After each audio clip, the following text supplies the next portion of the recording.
one thing that has really helped me through life is if you're really not sure what you want to do, ask yourself what you don't want to do. Hi everyone, my name is Penta Puppy, and today I just felt like sitting down and making a YouTube video. First off, I'm currently a Webtoon creator, an aspiring illustrator, and also an aspiring artist. I'm aspiring a lot. Welcome to my channel. One of the most common comments that I get on my Instagram posts is I have stories in my head that I want to put out there, but I can't, or I don't know where to start or what to do, or I'm not enough, or all this self-negativity. Stop. Don't say that to yourself. I don't know if you're like if you're like a 99-year-old grandma and you were typing on your phone and you're like, I want to write the story, but I only have a couple of hours left. I don't know why I said that in an accent. Okay, unless you're like due to die tomorrow, don't let the negativity get to you before you let the positivity gobble you up. First off, every story deserves to be out there. I think that's the saddest thing. Having a story inside you and never letting anyone hear it, I think that's tragic. First off, step number one, figure out what is stopping you. There was something that I heard from this like inspirational podcast. It's talking about how you need to pinpoint why you can't do this or what is stopping you from achieving this goal. If you want to create, then you need to figure out what's stopping you. It could be family, financial stuff.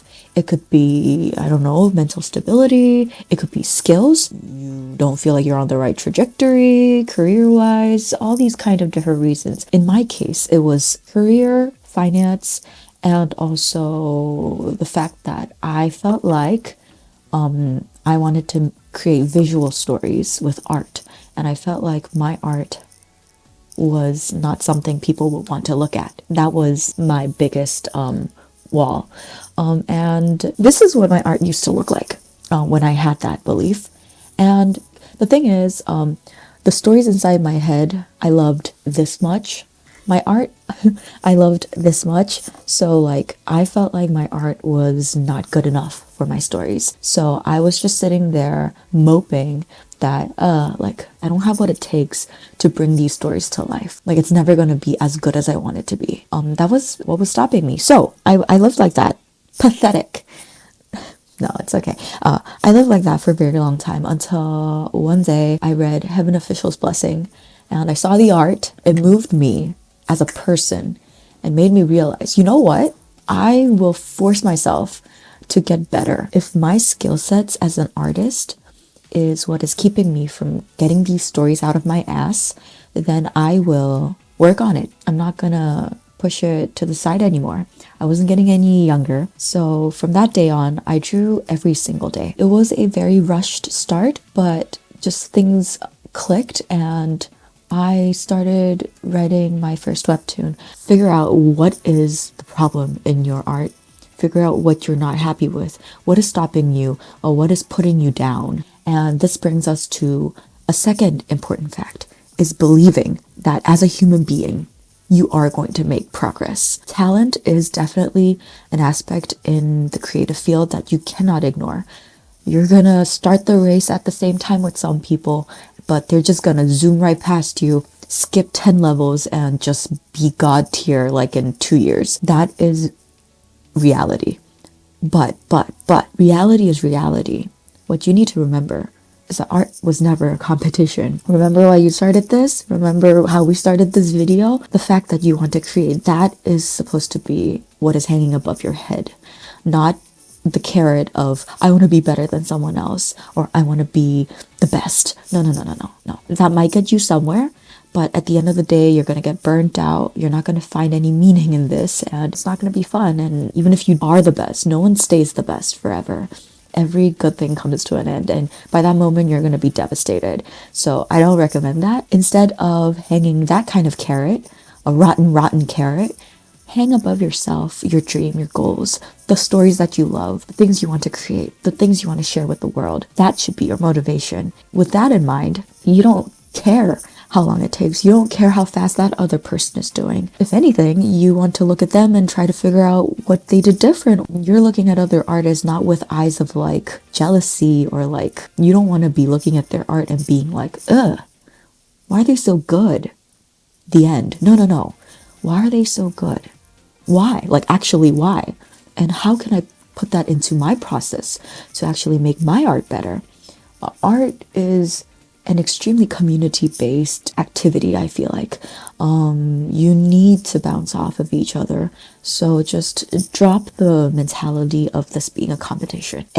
Okay? And then I'm just saying these as I go, so this is not structured, but branching from this, number 3, I think it's very nice to have someone you look up to. And in my case, I have several artists that I really, really look up to. Their style, their aesthetic, it's like, oh, chef's kiss to me. Like, every time I'm feeling burnt out or like I'm tired, I look at their art and I'm like burning again. I can't even go to sleep because I'm like, I need to be creating. Like, I need to create something like this. Find an artist or a creator that makes you feel that way, that makes you like wet your panties. Their art should make you feel kind of horny. That's how like obsessed you should be about their art. And then keep that art near you at all times. Buy an art book, buy prints, put them as your screensaver, your wallpaper. Always have it around you. And whenever you need a boost, or whenever you're working on your art, or whenever you're doubting yourself, just look at it.